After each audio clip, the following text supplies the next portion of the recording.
Wonderful. So Peter, I don't think you need much of an introduction, but I'm going to give you one anyway.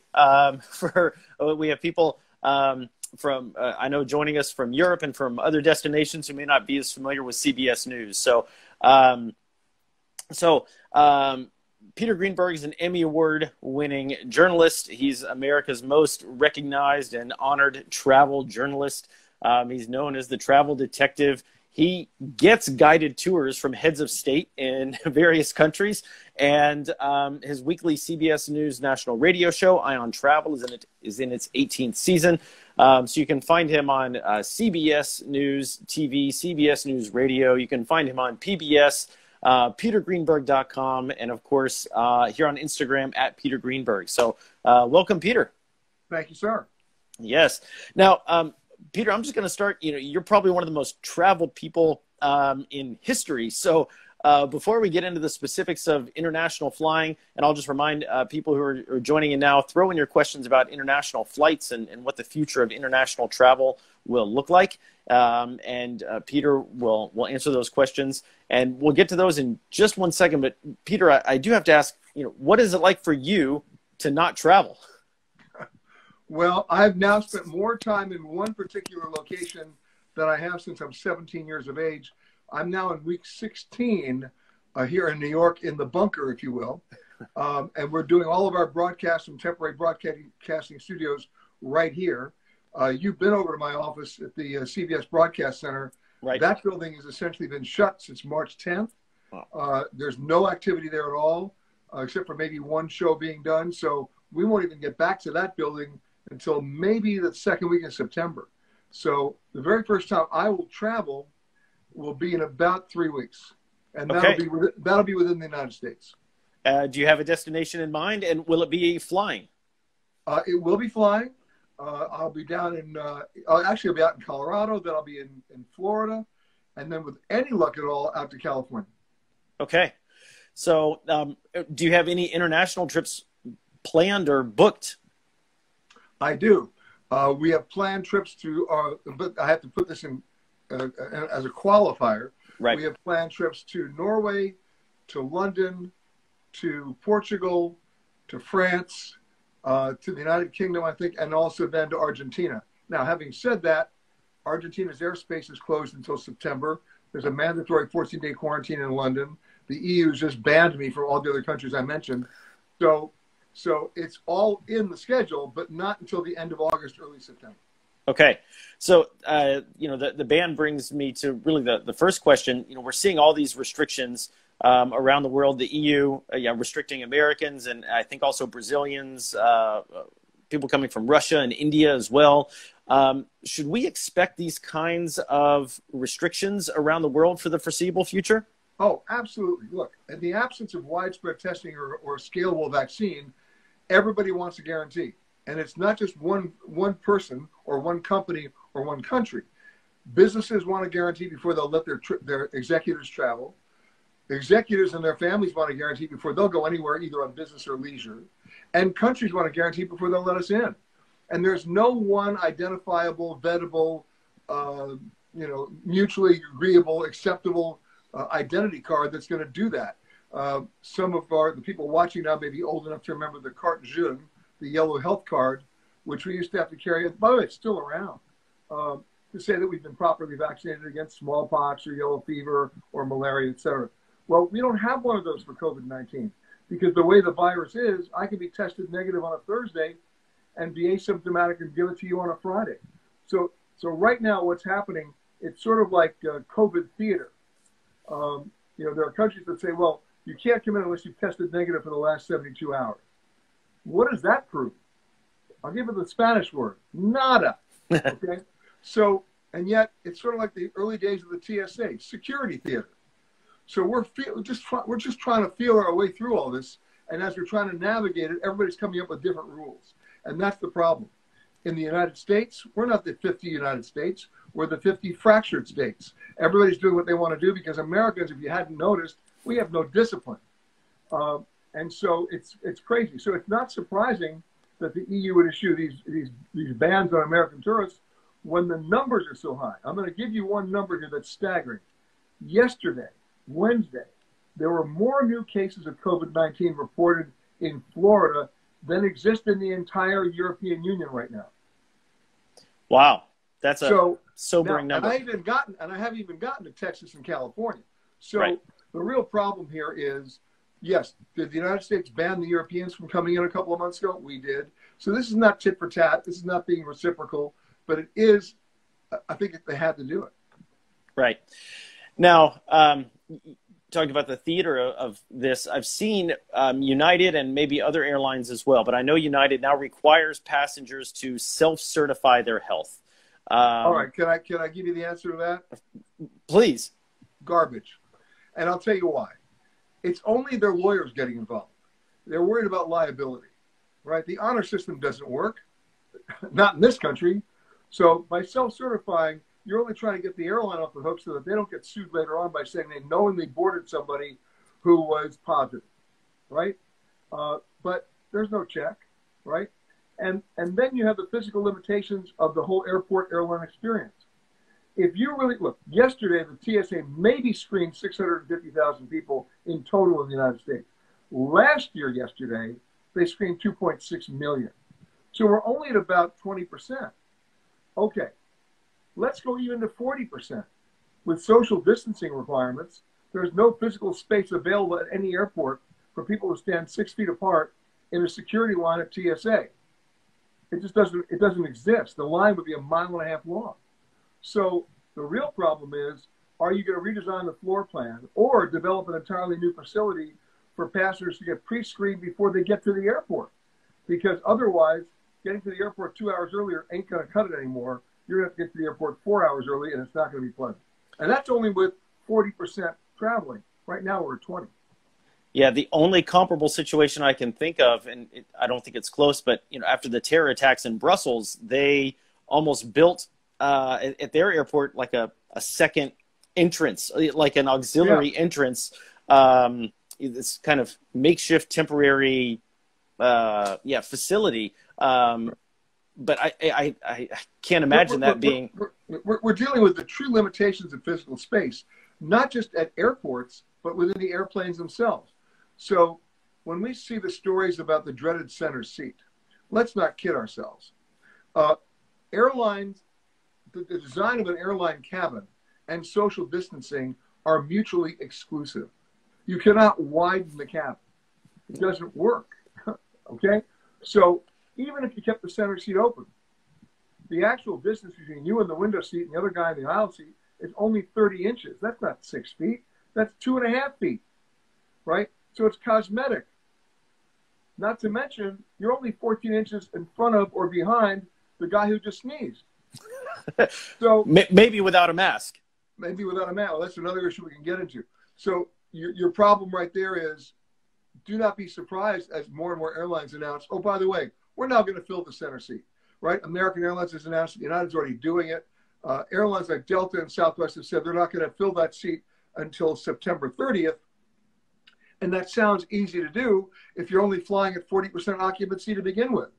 But you know what? The reason why there's a center seat on the plane is to sell the center seat. It's basic airline economics. Let's not kid ourselves.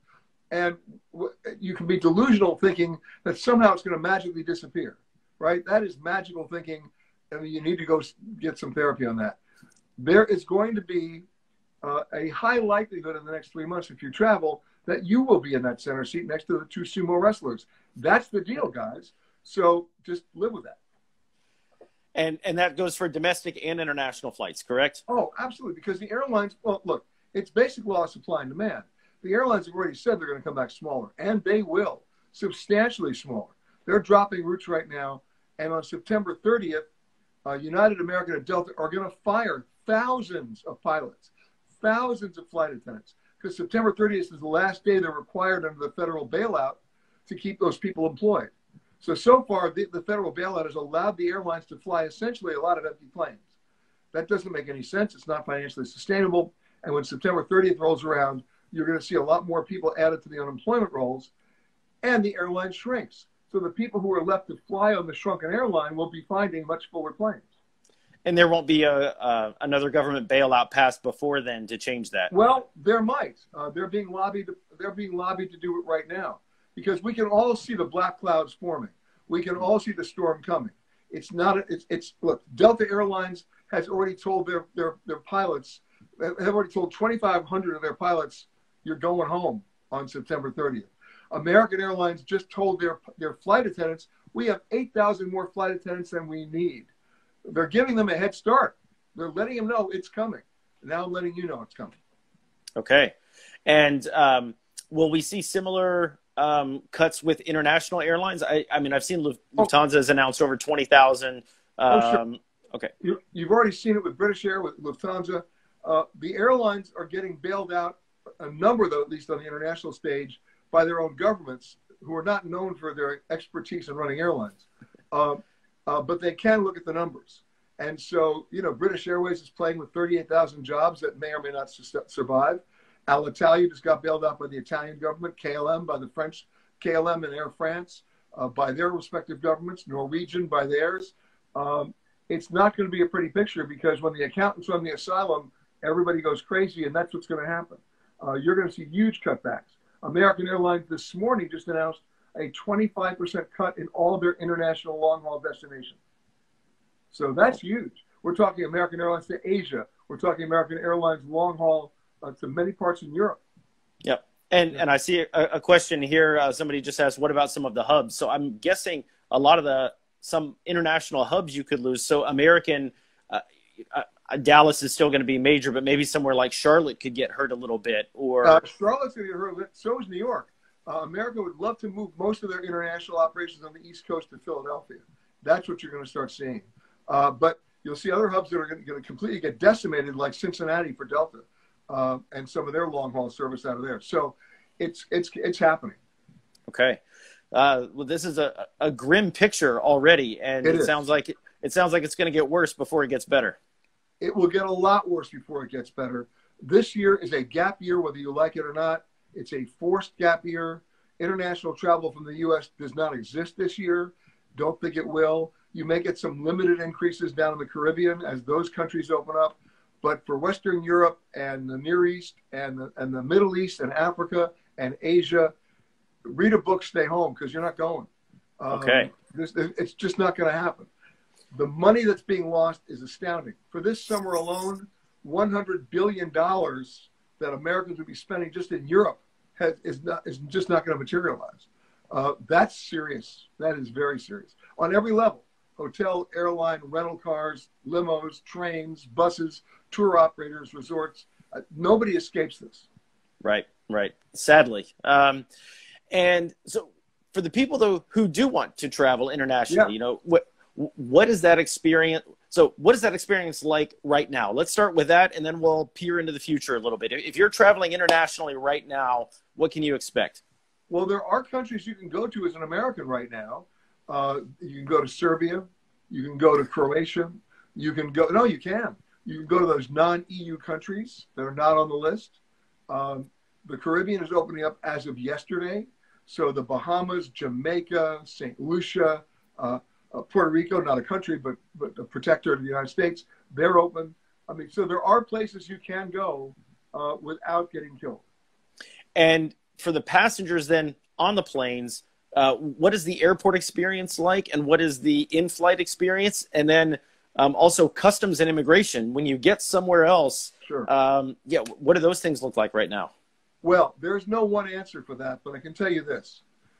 As far as the airport experience, you better bring a mask to get into most airports and to get through most airports. You got to have a mask to board the plane. The real problem that we have in this country is people not obeying the idea to continue to wear the mask while they're on the plane. And the flight attendants don't want to be sky cops, and they don't really have the legal justification to do that now for a real problem reason. And that is the Federal Aviation Administration has to issue a rule. Now, for example, I'll give you an idea of a rule. It's called the Federal Air Regulation. So you got to fasten your seatbelt, right? That's an FAR. So if the flight attendant says, hey, Peter, fasten your seatbelt, and you don't, you are then hauled off the plane and arrested by federal marshals because you violated a federal law, and the consequences can be severe. But the FAA, in its infinite stupidity, has not issued an FAR for masks.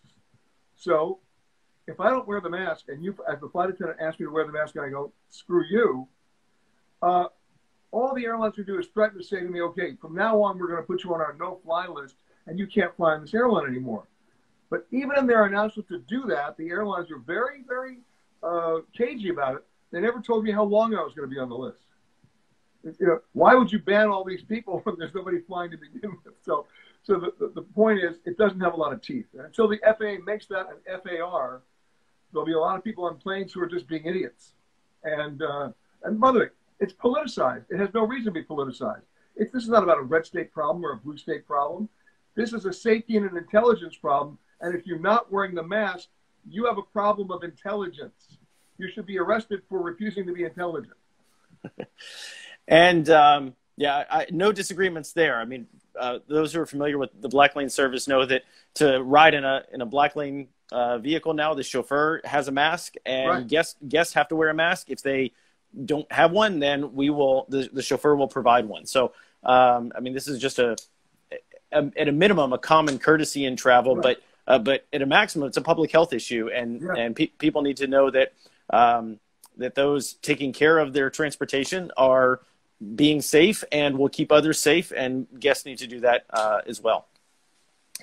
So whether it's Americans or anybody, you know, when you get your passport stamped and you go through customs and immigration, will those, you know, right now, are we looking at health screenings anywhere, or is that going to be in the future? Because, it's happening now, but not in every country. Some want you to be tested before you get on the plane, and that's enough. Some want you to be tested before you get on the plane in order to get on the plane, and they want to test you when you arrive. This goes back to the days of SARS in Hong Kong.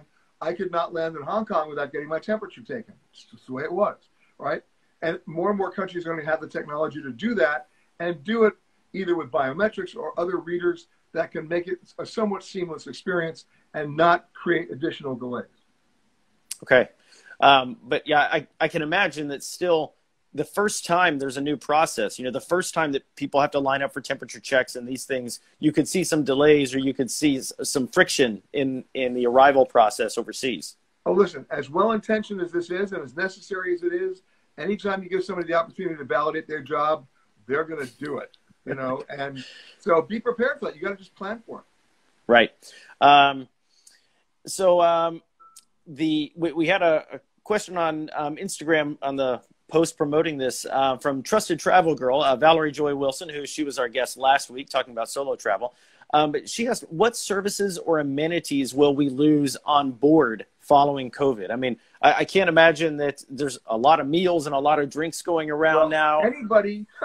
Anybody who is flying for the food now is delusional to begin with. Let's get down to some basics here. Why do we get on a plane? We're not on the plane for the food. We're not on the plane for the wine list. We're not on the plane for the rich Corinthian leather. We're not on the plane for the Broadway show tunes that the flight attendants will not be performing on board. We're on the plane, if we're really being honest with ourselves, to go from point A to point B and not die, right? So when somebody says to me, which they say to me all the time, at least when I was flying, hey, did you have a nice flight? I had two words I gave them. We landed. It was great. I'm alive. So, you know what? Welcome to the world of BYO. And you know what? I do that anyway. I'm not on the plane for the food. If people understood how airline food is done, most of you wouldn't eat it. It's not because it's unhealthy or terrible, you're going to die. It's just by the very definition of what airline food is, it's been reheated twice, if not three times. That's why they cover it with all that extra sauce in a vain attempt to maintain moisture.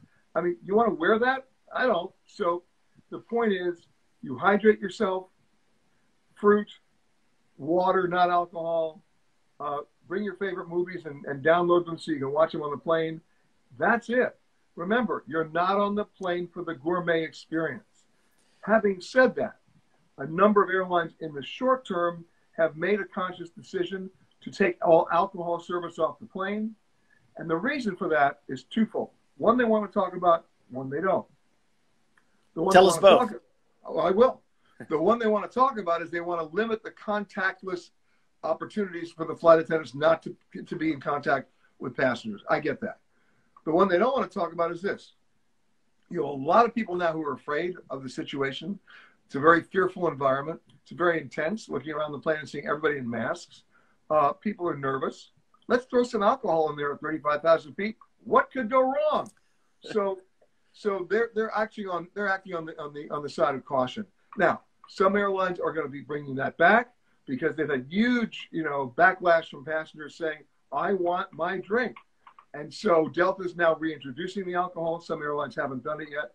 But as far as the food is concerned, it's the KISS principle. They're keeping it simple, and it's nothing that's got a lot of liquid, nothing that has to be served to you.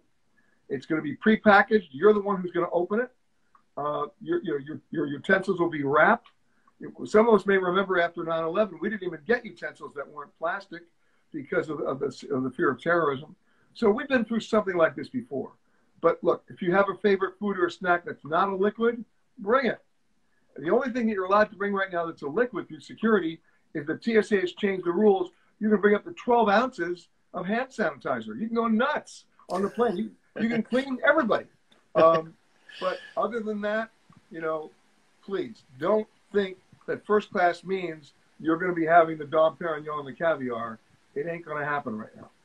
Okay. Yeah, because I think people who fly, coach, premium economy, whatever, there's some nice bells and whistles here and there, a free drink when you fly internationally. But if you're flying business or first, there's, I think, an expectation of the various amenities. And it sounds like a lot of those just can't happen right now.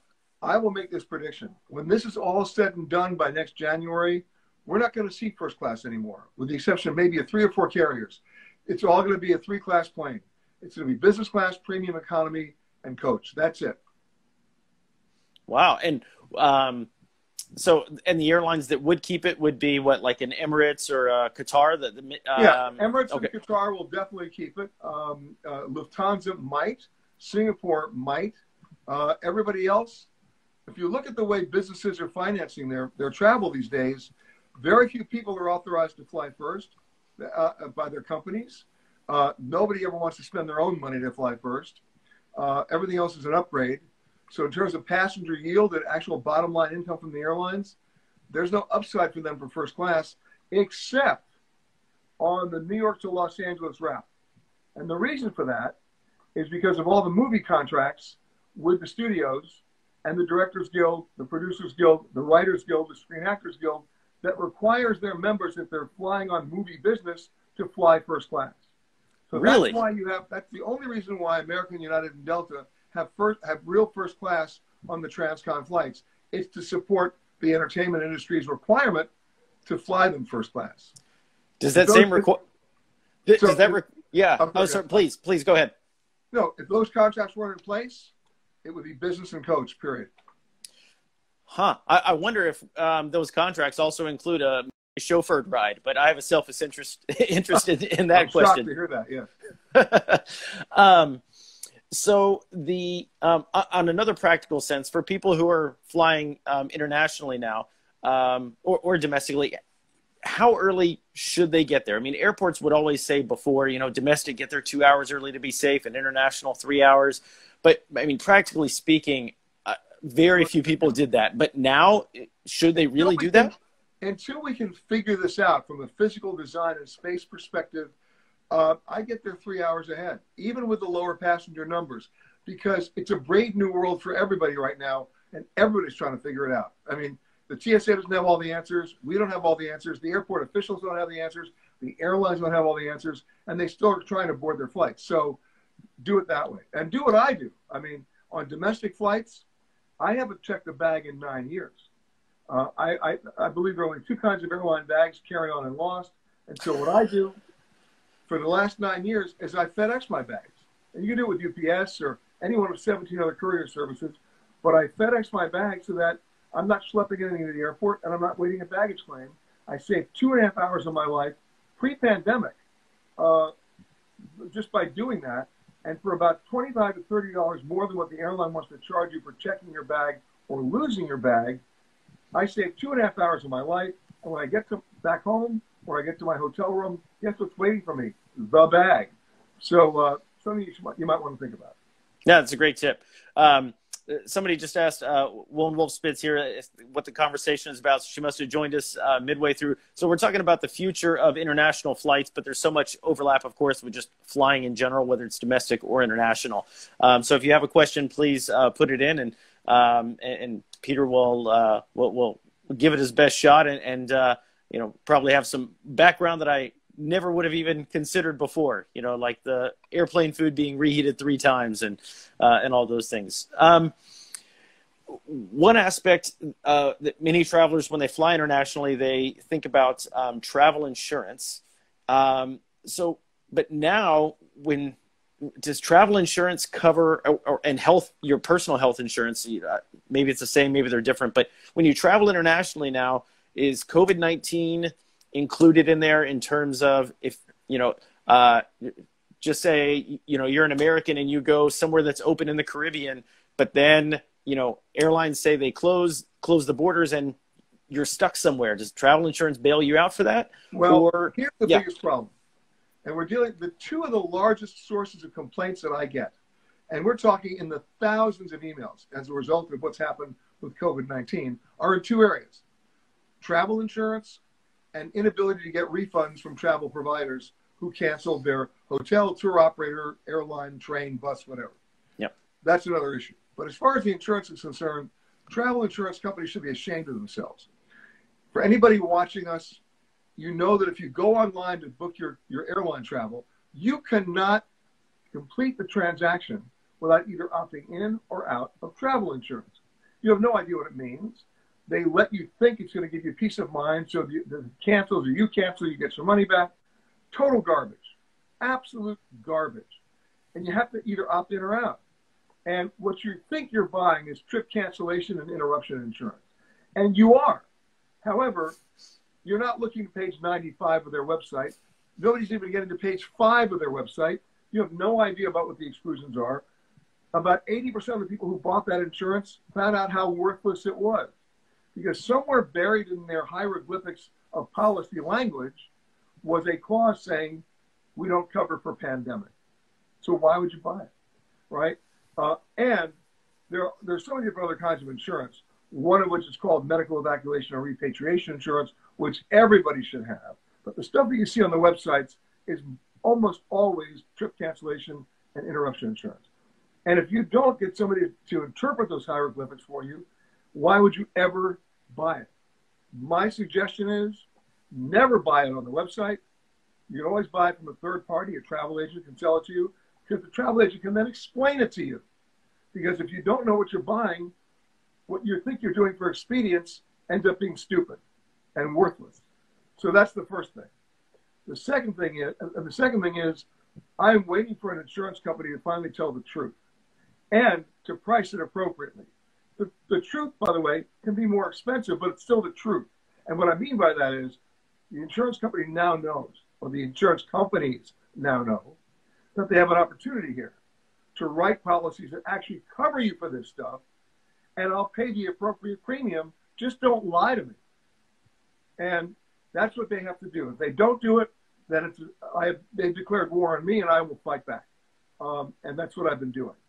And then there's a whole other issue about medical evacuation or repatriation insurance, which everybody should have. It's nothing to do with the pandemic. It's the way the world needs to be.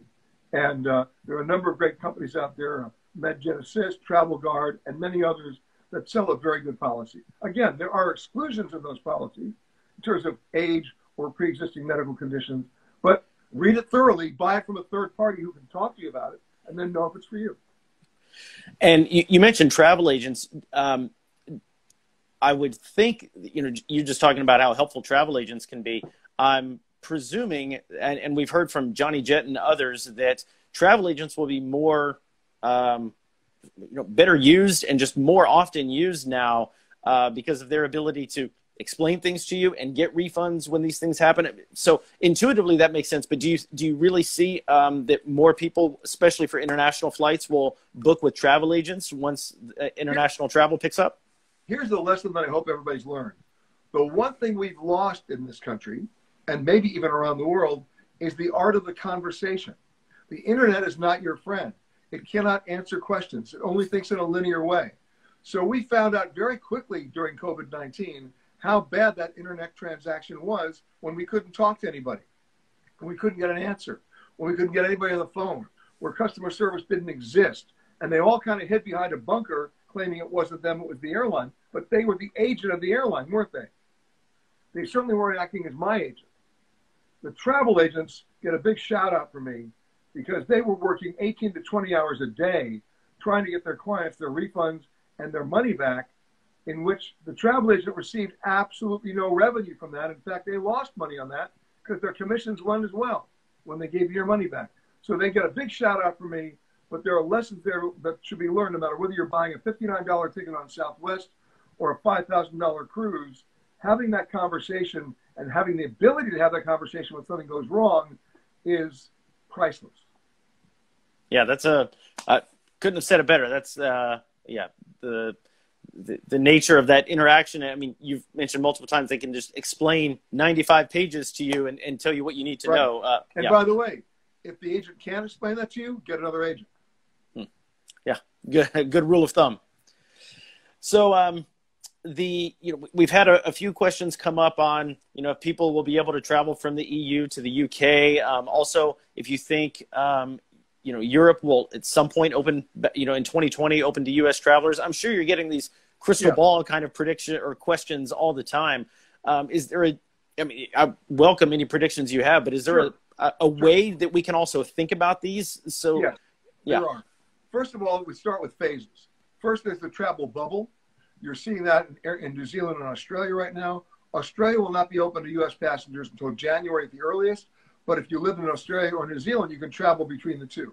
You're seeing that in Eastern Europe with Estonia, Slovenia, a number of those countries opening up within that bubble. You will see the same thing in Western Europe, although it hasn't happened just yet. It will. Look for Ireland to probably lead the way on that, and the UK following suit. So yes, that will happen. As far as it opening up for U.S. passengers, look, we can talk about the number of COVID-19 cases, but at the end of the day, it's all about the money. And at a certain point, the money is going to rule, even if people aren't making smart decisions, and they may open up, I would think, by the middle to the end of August. Maybe. Okay. Is it possible you could see even, somewhere like Hawaii that has, I think, zero or hardly any cases? Is it possible that Australia could open up to Hawaii, or does that just make a risk because then some Americans may try to sneak into Hawaii and then get to Australia? Like, could you see little things like that? I don't think it'll be Australia, Hawaii, but it might be Japan and China, Hawaii, because so much of their market is from Asia. Hawaii is opening up around August 1, but not to everybody you think. You're going to have to be tested and quarantined. It's not going to be wildly open. Remember, people forget that prior to the pandemic, Hawaii is an island state, and they were very protective of their agriculture. They didn't want any invasive species. You couldn't bring any fruits and vegetables in. Well, guess who the new fruits and vegetables are? It's me, and it's you. And they don't want us coming in unless they absolutely know where you've been, how you've tested, and how you continue to be tested. You got to do contact tracing. And no, I can think of a whole lot worse things to do to get quarantined in Hawaii. But the point is, first you got to get there and play by their rules. So they are opening up, but many hotels will not be opened up until October and November. They're taking it slow. So by the way, if you do go and you're looking for your own deserted beach, they've got them, because it's the first time since it's been a state that these beaches are relatively all yours. Right. And I'm expecting that a lot of destinations are going to be like Europe. I'm in Berlin, and I'm imagining that a lot of places will be, in Europe, like Rome and Venice this summer, Prague. A lot of places just won't be what they normally are. So that if you're already, by the way, is great. I mean, look, the Bridge of Sighs had become the Bridge of Thighs, and that's not my way of wanting to experience Venice. You can actually see clarity in the water in Venice. A very good friend of mine, Elaine Chulino from the New York Times, is reporting from Paris. She can go to the Seine and see all the way clearly to the bottom of the river. When was the last time that happened? Right, because the boats aren't churning everything up. Well, it's more than the boats. It's just the numbers of people. Yeah. We also have a situation right now in Istanbul My wife is from Turkey. Somebody sent her a video the other day of dolphins in the Bosphorus. Whoa! Okay, so this is our attempt now. Whether we like it or not, and we should like it, we've been given a chance for a do-over. We've been given a chance to try again, and there's a plus and a minus to it. The plus is, of course, we can do it sustainably and really protect the environment. The minus is, in the process of doing that, we're creating a class of elite travelers who have the money and the ability to travel, and it won't be mass tourism anymore. And you know what? I don't want to sound like I'm a snob, because I'm not. I don't want to sound like I want to be excluding anybody, but we have become a victim in so many cases to mass tourism. And now I think we have to reorient ourselves to think in a much different way. It's a wake-up call. I hope we heed it. And a very broad question along those lines: how do we balance, especially international travel? I mean, you're high out, sometimes even higher altitudes. You're big planes, so more emissions. And then when people go overseas, there's a lot of consumption. So how do people balance? How do you think that this is going to work with balancing sustainability and a desire, once we can again, to go internationally? Because I imagine there's a lot of pent up demand, and when we're allowed to go, I think that you could see, certainly bursts to certain places again. We will, but it's also the questions we're going to ask now when we go. If you talk about carbon footprint and sustainability in the air, don't kid yourself. The actual footprint that the planes are leaving is very small compared to what we're doing on the ground. The real battle right now is going to be fought on the ground. There are new biofuels available for airplanes. The problem is they haven't gotten the cost down. And at a time when jet fuel prices have bottomed out, the biofuels are twice as expensive. So they've got to get the price down. I remember when I was 12 years old and the first color TV came out, my parents couldn't afford it. We stayed with black and white, because the first color TV, even back then, was $1,000. Today, you get one for $89, right? So we have to wait for that cost to come down to make it viable for people to do it in big numbers. But in terms of sustainability on the ground, I guarantee you people are going to be asking those questions, not just in terms of environmental impact, but just following the money. If I'm going on safari, where does that money go? Does it go back to the communities? Do the people who are actually running that get it? Or does it go to some third country corporation that's just siphoning profits out? We're going to be asking those questions, and we're going to make a lot of our travel decisions based on the answers that we get. Okay. Yeah, that's a wonderful point. We have a question. This is on the domestic angle here, but I find it interesting. So 007 here says he's flying into Boston and then driving to Portland, Maine, which I personally love. It's where I got engaged, so I have to give a shout out to Portland. And he said that the state of Maine wants to see a negative COVID-19 test before checking into the hotel, and he asked, how can people police that? Is that, what does that look like? We have a situation right now. Maine has a 14-day quarantine restriction too. Rhode Island had one; they just released it, but Maine is still in force. Here's the real problem. Earlier this week, we had the governors of New York, New Jersey, and Connecticut target at least 8 states. There have been more than that added since then, saying you cannot come to those 3 states unless you quarantine for 14 days in place. I understand why they're saying that, because New York worked so hard to get the numbers down. Here's the problem. How do you enforce it? How do you enforce it? Like, is this the honor system again? So, and Americans have already proven we have absolutely no discipline. So, and then comes the issue of reciprocity. So the minute New York says, we don't want anybody from Alabama coming in until they quarantine for 14 days, I'm waiting for the governor of Alabama at any moment to say, we don't want you New Yorkers either. You can't come to Alabama. I mean, short of having state troopers at every state border, turning away every license plate that's not there from their state, I don't know how you do this.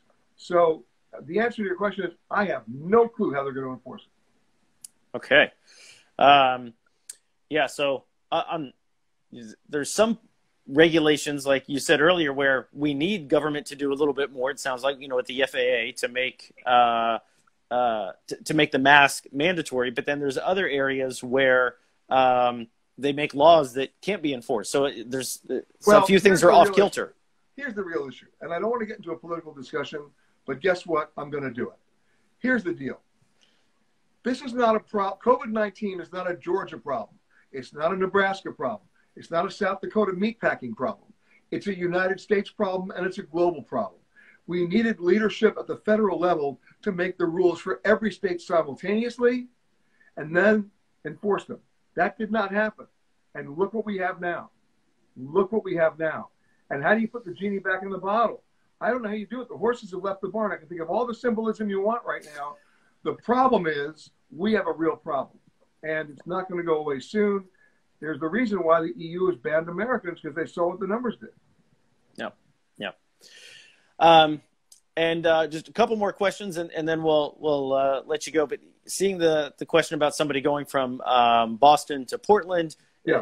Hearing how fewer flights there are. I mean, one of the things we've seen at Blacklane is that while total number of rides are down, the rides that are taking place are much longer. The average distance has more than doubled, over the past several months. Do you think more people will turn to longer distance chauffeured rides or other forms of transportation instead of short haul flights? If you're asking about road trips, chauffeured or not, the answer is it's already happening. America is going to get back on the road. They'll start with 100-mile trips close to home. That'll get their feet wet. Then they'll do like 300-mile one-tank trips. And then they'll go to the long haul once they figure out they can do that. What we're seeing is a spike in recreational vehicle sales. We're seeing a huge spike in recreational vehicle rentals. In fact, over the July 4th weekend that's coming up, I don't think you can get one. So our national park campgrounds are going to be full. Our state park campgrounds are going to be full. And we have a lot of people driving RVs who've never driven them before. Good luck. It's going to be higher accident rates. If you've never rented an RV or driven one, please take the driving test before you leave the lot, because those right turns can be a bitch. I'll just say that. But the bottom line is the attractiveness of the RV is understandable. It's a self-contained quarantine mobile. You're not stopping at a restaurant. You're not stopping at a hotel. You're stopping just for groceries and gas, and extended families are going. The real issue for them now is where they're going to park it, because with those campgrounds filling up, it's going to become a challenge. Okay. And I would imagine these, a lot of popular summer places could just get really overloaded. Cape Cod, the Hamptons, in the Outer Banks. A lot of these... not necessarily. I live on an island that's a very popular summer destination, and we have rules.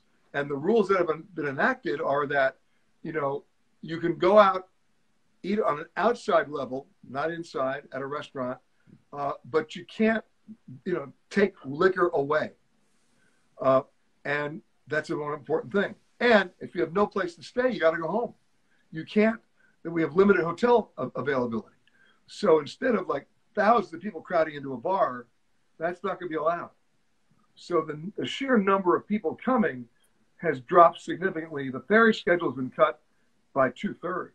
So this may be the best summer the people who live there have ever had, because we're not going to be inundated by drunks. Interesting. Okay. Well, while that is a little bit of good news, I'll ask just for you to end with some other good news relating to international travel. We started this conversation. There's layoffs and cut, flights, and I'll give you my parting thought, but it won't be necessarily about international travel first.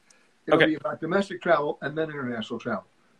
The best thing that happened, the unintended consequence of COVID-19, is that everybody, and I include myself in that, as worldly as I think I am, I got a chance to rediscover my neighborhood. I got a chance to rediscover my country. And it's amazing. It's amazing. I mean, I'm talking to you right now from my apartment here in New York.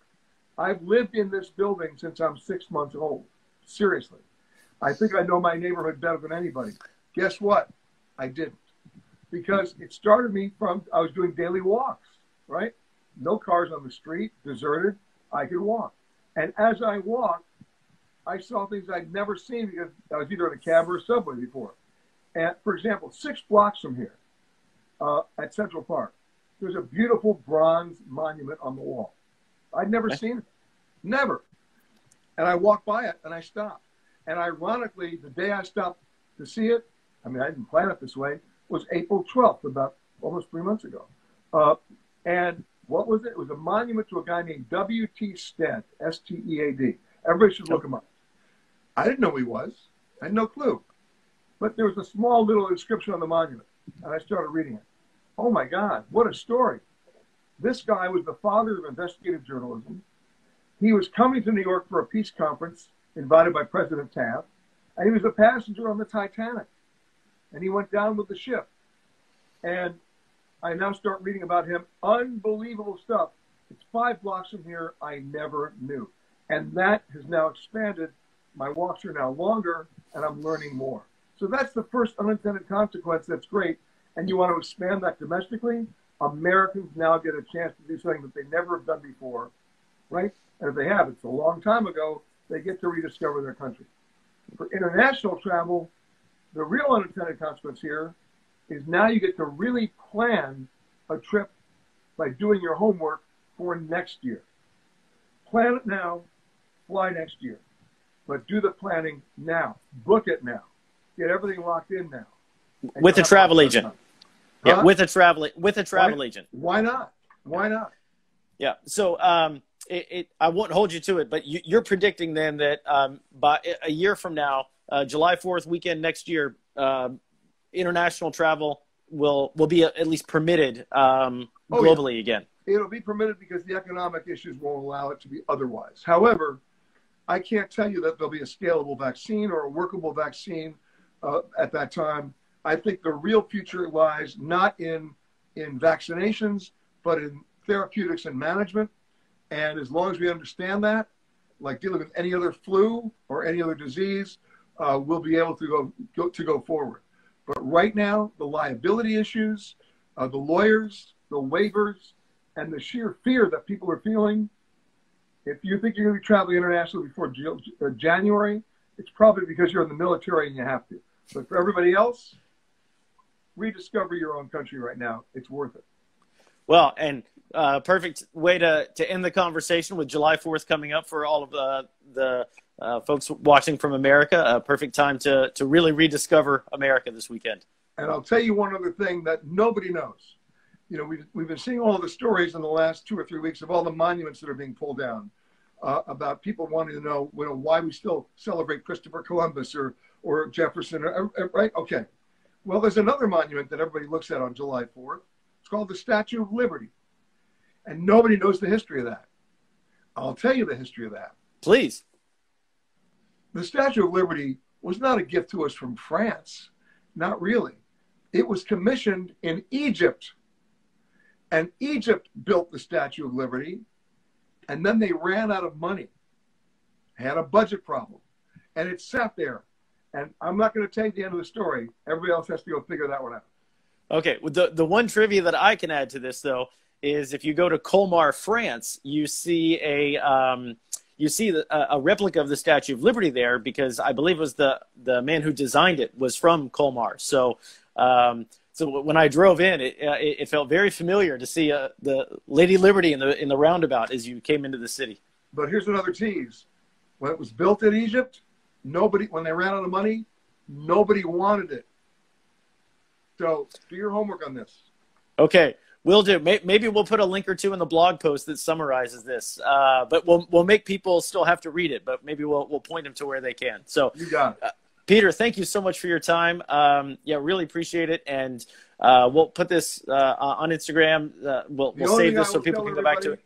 Oh, yeah. I'll tell everybody is if they want to get in touch with me, that's easy. Yes. My website has the most imaginative name. It's petergreenberg.com. But if you want to email me, it's peter@petergreenberg.com. Happy to answer your questions.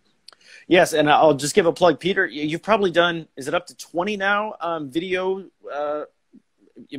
where you're answering email questions? Oh, no, we've done about 60.